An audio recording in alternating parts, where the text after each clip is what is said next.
Somos especialistas en la entrega de cereales. Somos Agroentregas. Somos tu entregador. 24/7 disponibles para resolver tus problemas de entrega en el puerto. Contactanos. Y bueno, y ahora nos toca hablar con nuestro asesor político de cabecera. Hola Fede, ¿cómo estás? Bien, Carlos, qué gusto saludarte. Igualmente, aclaremos a la gente que estamos grabando esto el miércoles porque los jefes están yendo a Estados Unidos y no sabemos qué va a pasar hoy en el Congreso. Yo te voy a preguntar qué esperás que pase, pero decime qué puede pasar en un caso y en el otro. Si pasa que el gobierno triunfa con su veto o si finalmente el veto es rechazado. Bueno, a ver, el marco general, Carlos, es, ¿te acordás de la foto del Pacto de Mayo a esta situación? Es obviamente una dinámica de muy mala praxis del gobierno que los tenía prácticamente a los gobernadores, el Pacto de Mayo era casi una claudicación, como se significó, los gobernadores les faltó arrodillarse nomás, a esta situación en la cual los gobernadores se han transformado en el epicentro de la oposición. Pues fíjate que hace un mes y medio la oposición ya del gobierno no es el kirchnerismo, son los gobernadores. O sea, es muy llamativo el protagonismo. O sea, el gobernador como concepto ha vuelto a la República Argentina. Es muy llamativo eso, lo que está pasando.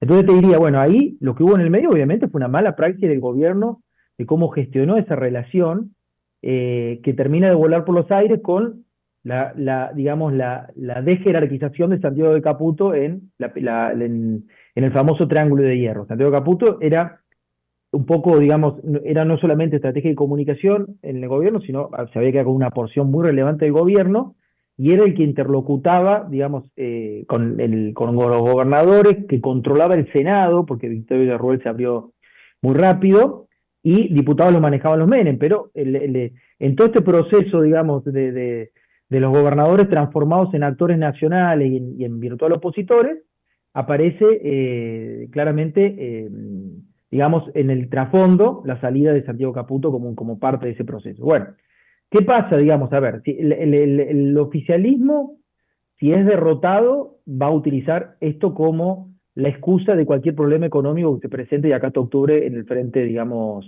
en cualquier frente. Digamos, la idea del oficialismo que ha instalado muy bien en la opinión pública es que la oposición no tiene ningún programa económico que no suponga volver a un régimen de alta inflación. Le dice la coalición del déficit fiscal. Eso está instaladísimo en la opinión pública. O sea que, digamos, un triunfo de la oposición, más allá de, no estoy juzgando digamos, que el reclamo sea legítimo o no legítimo, no me meto en eso. Estoy diciendo, un triunfo de la oposición va a ser utilizado por el gobierno para justificar cualquier problema económico y obviamente para volver a cargar sobre esta etiqueta que le está funcionando muy bien, ¿no? Y bueno, y obviamente un triunfo de la oposición también empodera a esta incipiente oposición que está conformando más allá del kirchnerismo, que son los gobernadores con el epicentro en Provincias Unidas. Y un triunfo del oficialismo, bueno, obviamente que le va a permitir al oficialismo salir airoso de una situación en la cual prácticamente se ha quedado sin provincias aliadas, o sea que de alguna manera le va a dar un poco de aire político para intentar reconstruir esa relación rota con el Senado, con la Cámara de Diputados y con los gobernadores. Le va a permitir obviamente sostener la política económica tal cual la viene administrando, porque obviamente el tema de jubilación, por ejemplo, tiene un impacto fiscal sustantivo, todos sabemos, ¿no? Y obviamente es un golpe para la estrategia de los gobernadores, que de todas maneras yo creo que se podrían tranquilizar, así como en un escenario se podría victimizar el gobierno, los gobernadores también se van a quedar con esa bandera y van a intentar victimizarse también. Ahora, viendo la reacción de la sociedad en general en los últimos tiempos, y te escucho atentamente, tengo la sensación de que cualquiera sea el resultado, en definitiva es a favor del gobierno, pensando en las elecciones que vienen.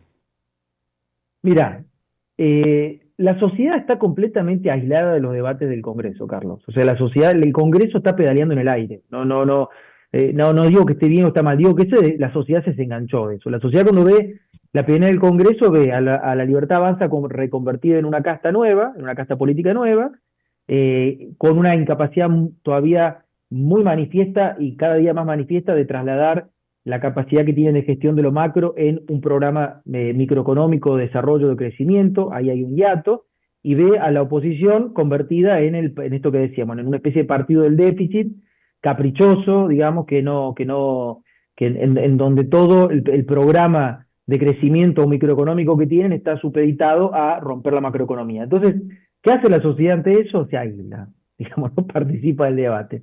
Esa es un poco la dinámica general, ¿no? ¿A quién le juega a favor esto? Y bueno, una democracia chiquitita, intoxicada, con la sociedad corrida de escena, siempre juega a favor de la minoría intensa. En la Argentina hay una minoría intensa en ascenso, que es la Libertad Avanza, y hay una minoría intensa en decadencia, que es el kirchnerismo. Y bueno, y los gobernadores que están intentando a ver cómo entran en escena de acá al 27, ¿no? Pero ese es un poco el marco general de la relación de la sociedad con el Congreso hoy. Ahora, esa alianza de gobernadores que ya está formalizada de alguna manera, dejó afuera a Frigerio, por ejemplo. ¿Por qué se da esto? Porque en algún momento se pensaba que Frigerio iba a estar dentro de ese núcleo y sin embargo Frigerio prefirió abrirse y quedó Córdoba, Corregime, Santa Fe y algún otro gobernador. Pero Nacho Torres creo que también está en la alianza, ¿no? Pero quedó afuera Frigerio, por ejemplo. ¿Por qué?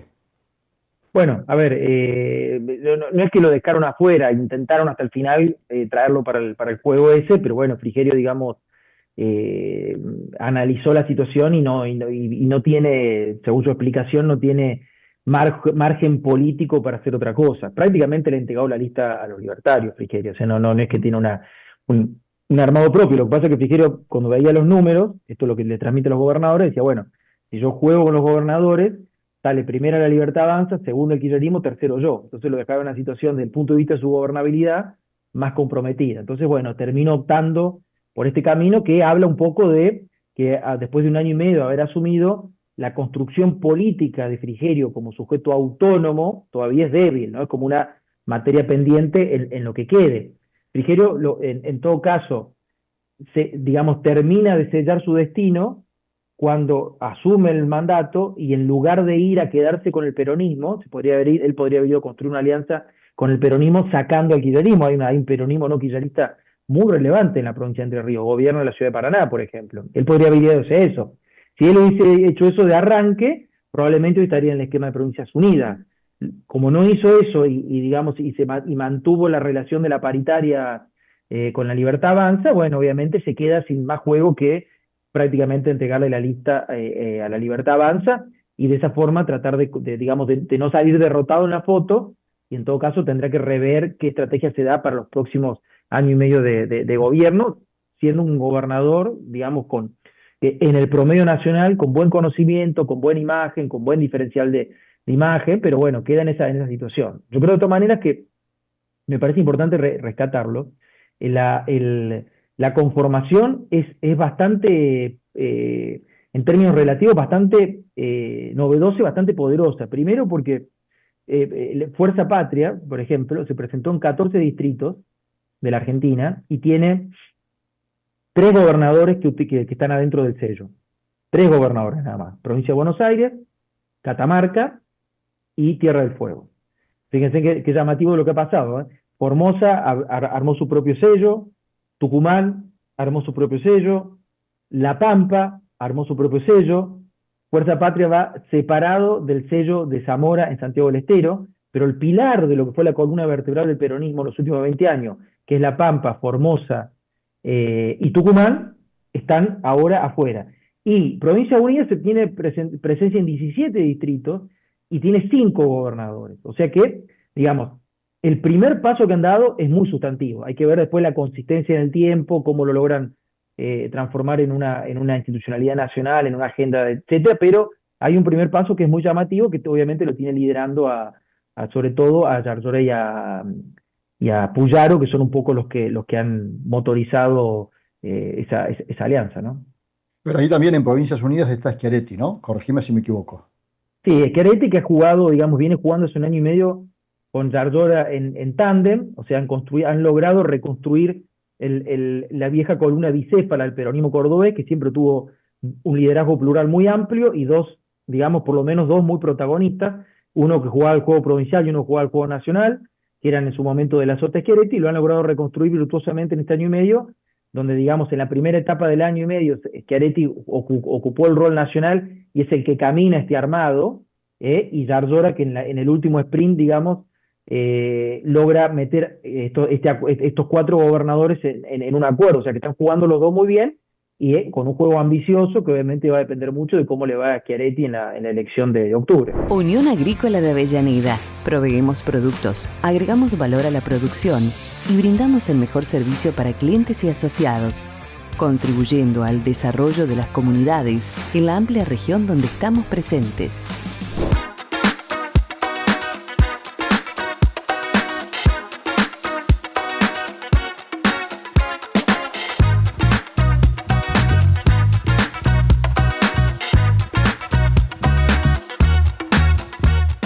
Pero quedó afuera Natalia de la Sota. ¿Por qué pasa eso? Mira, a ver, el peronismo de Córdoba siempre ha tenido, como yo te decía recién, siempre ha tenido una conducción plural y siempre ha tenido muchas internas. O sea, lo que pasa es que cuando existieron las PASO, las internas se procesaron internamente, pero hay para los memoriosos que viven en Córdoba y para los que no, se los cuento, hubo una interna famosa en el peronismo de Córdoba, que fue la interna del año 93, que enfrentó nada más ni nada menos que a De la Sota con Schiaretti. Ganó Schiaretti por unos votitos, digamos. Después el peronismo gana la elección del 98, el peronismo asume en el año 99, gana el 98, asume en el 99, pero fíjense, en el año 93 ya era una conducción plural, no es que era una especie de partido feudal gobernado por De la Sota. Había 4 o 5 tipos en el peronismo de Córdoba que eran todos, tenían voz y voto, estaban sentados, tipos y tipas, estaba por ejemplo Olga Ruitor, había una mesa de conducción muy relevante. Y eso el peronismo de Córdoba lo tiene en el ADN, a diferencia del peronismo que uno ve en otras provincias, digamos. Entonces, siempre ha habido, de hecho, por ejemplo, Yarlora se les presentó en una PASO a Schiaretti y a De la Sota juntos. Pasó estaba las PASO. Bueno, acá Natalia ha ido por afuera, yo creo que con poco oportunismo político, porque primero me parece que si el candidato era otro, pero siendo el candidato de Schiaretti, con el rol que ha tenido Schiaretti para la provincia de Córdoba y con la posibilidad de hacer una buena elección anti-Milei, me parece que la presencia de Natalia en la oferta de Natalia de Sota en la oferta es funcional a la Libertad Avanza. Entonces me parece que digamos que a mi juicio es un error político, pero bueno, ella entiende que es la forma que tiene de pararse en una discusión, y bueno, y tiene algunos apoyos nacionales, históricos, digamos, que la vienen acompañando, que con tal de hacerle algún daño a Yarlora y a Schiaretti, digamos, han metido la cola ahí y están apoyando subterráneamente esa candidatura, ¿no? Estamos a días de la elección en la provincia de Buenos Aires. ¿Qué dicen los últimos números que manejan? Mira, con todos los problemas que hay para medir, ustedes ya lo saben, la gente no contesta, etcétera. Además, cuando uno hace una medición, yo siempre aclaro, uno pondera por las características de toda la población. Lo que pasa es que en la Argentina hay un partido del ausentismo que se consolidó este año, que hace que cuando uno pondera sobre toda la población se esté equivocando, porque hay una parte que ya no va más a votar. Entonces, con todos esos problemas, el resultado más, o sea, lo que van a estar viendo los medios nacionales son qué pasa en la primera sección electoral, que es la sección es el conurbano norte de la ciudad de Buenos Aires, que tiene municipios como Tigre, como Escobar, como digamos, San Isidro, Vicente López. Más grande desde el punto de vista demográfico que Córdoba y más grande desde el punto demográfico que Santa Fe. O sea, imaginen el bodoque ese lo que es. Y la tercera sección, que ahora está más chiquita que la primera, pero también es gigante, que es el conurbano sur, es el corredor que va de Avellaneda, que es la que se comporta más parecido a la ciudad de Buenos Aires, hasta La Matanza, que es la que se comporta más verticalmente con el aparato peronista, la sección, el corazón del peronismo, donde nace el peronismo del 45, y el corazón del kirchnerismo, obviamente, la tercera sección. Entonces, ¿qué sería un resultado, un empate? Que es lo que hoy todos esperan, es que la Libertad Avanza se imponga por 5 puntos en la primera sección electoral, Valenzuela, el candidato de la Libertad Avanza, y que el peronismo haga una muy buena elección en la tercera sección, que gane por 10, 15 puntos. Eso es lo que dejaría a los dos en una situación de virtual empate, y es lo que hoy los números más o menos están vaticinando. ¿Qué sería una sorpresa? Bueno, que la Libertad Avanza gane la tercera o haga una elección muy pareja en la tercera, y que el kirchnerismo gane la tercera y dé un batacazo en la primera. Eso sería una sorpresa a favor depende de cómo termina, pero bueno, eso sería lo que no está hoy en los números y que realmente implicaría un batacazo. Pensando ya en octubre, y yo no sé cuánta influencia puede tener el resultado de septiembre de la provincia de Buenos Aires, pero pensando en octubre, por lo que estás viendo y lo que hemos hablado muchas veces, hoy en la sociedad prima más digamos, el criterio anti-kirchnerista que a favor de Milei, o al revés.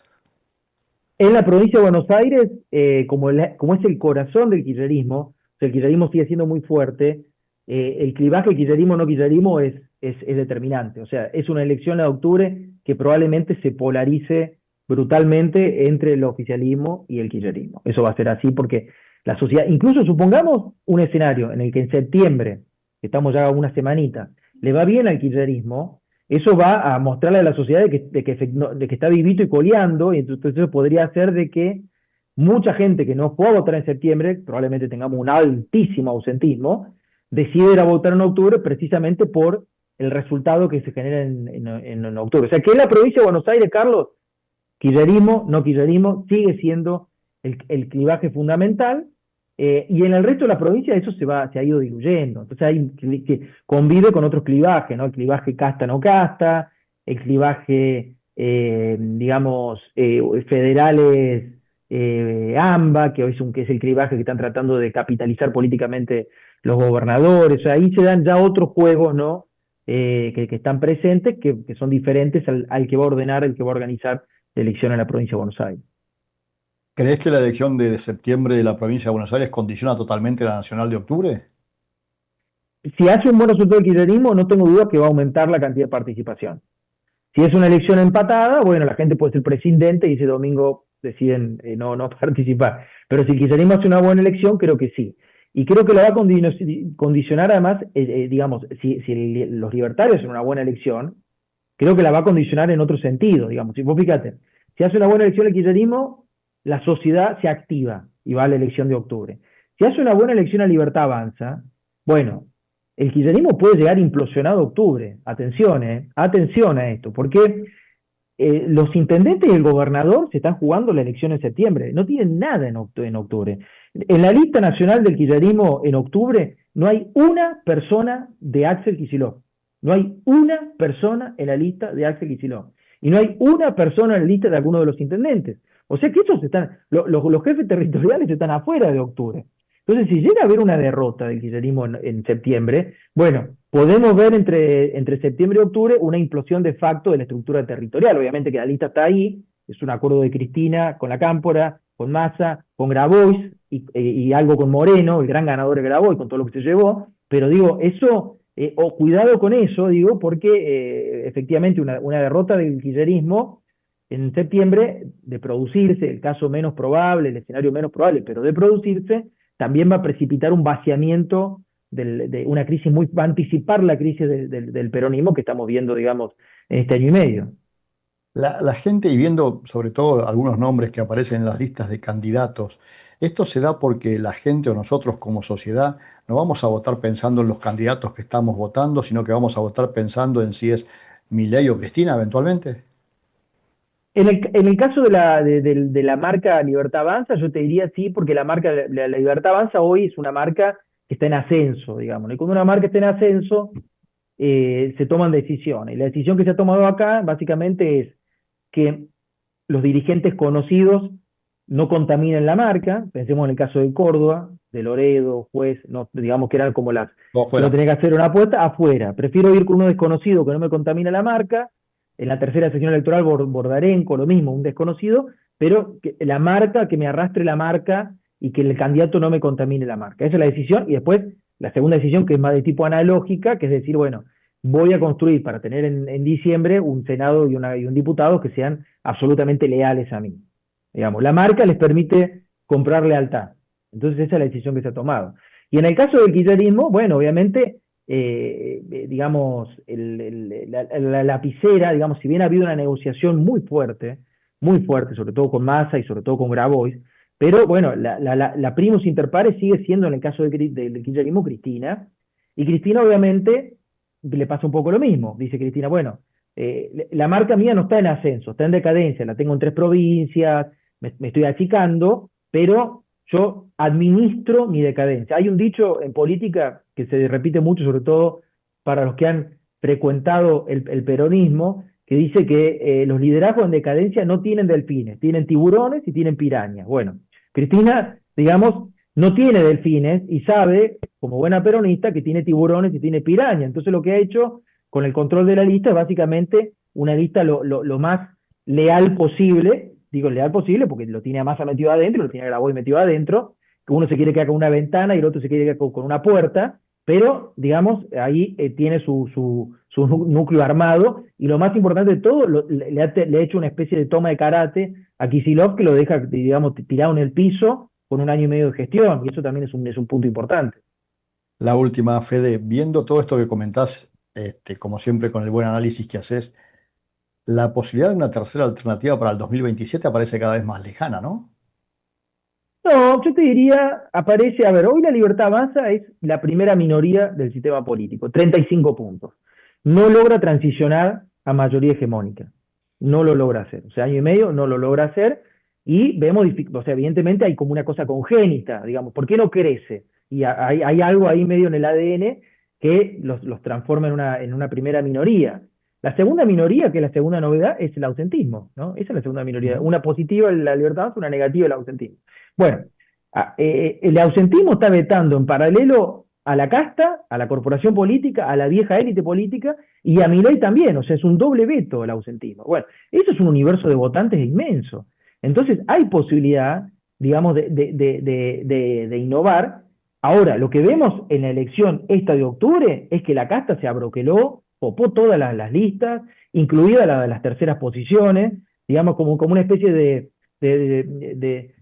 teoría del descuidista. Yo me meto a ver si alguien me elige, y no tuvo ninguna generosidad para armar una cosa novedosa. Entonces, en esta elección, evidentemente, digamos, la sociedad probablemente le prenda la motosierra a Milei porque dice, bueno, estos son los mismos que me se ve puesto en 23, que termine la faena.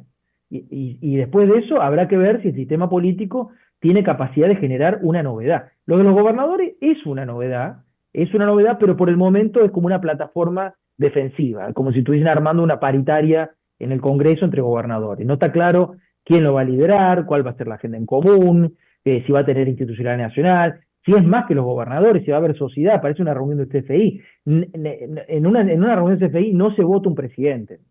Se puede votar un presupuesto, se puede votar una ruta, cosas importantes para un gobernador, pero no un proyecto nacional. Pero ahí hay una semillita. Bueno, eso lo tiene, si logran dar un salto cualitativo, tienen una semillita, y de lo contrario veremos qué queda de lo nuevo dando vuelta en octubre para poder hacia el 27. Pero sí me parece que hacia el 27 hay espacio sociológico para crear cosas nuevas. Lo que falta en el sistema político es innovación. La clase política argentina está con una especie de atrofia mental, digamos, que creen que, digamos, que lo de Milei es como una excepcionalidad y que la sociedad va a volver a buscarlo desesperado a la clase política, y bueno, y eso probablemente dificulta la renovación del sistema. Digamos, en el 25 no estamos viendo renovación, estamos viendo de nuevo, como la burra del trigo, de nuevo el intento de, bueno, vamos a ver si en el 27, si hacia el 27, después de un golpe de nuevo, la clase política tiene la capacidad para crear algo original de esta época,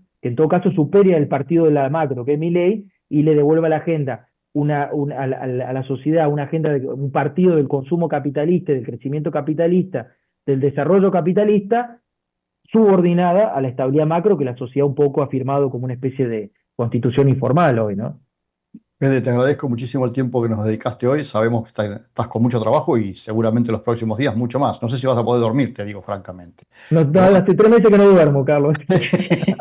Y tenés por lo menos 2 meses más, por lo menos. Después veremos cómo sigue la historia. Y después te mando un gran abrazo y muchas gracias. Abrazo enorme a toda la audiencia y a vos, Carlos. Un gusto siempre. Gracias, Fede. Vamos a una pausa y después seguimos en esta edición de Comité de Crisis.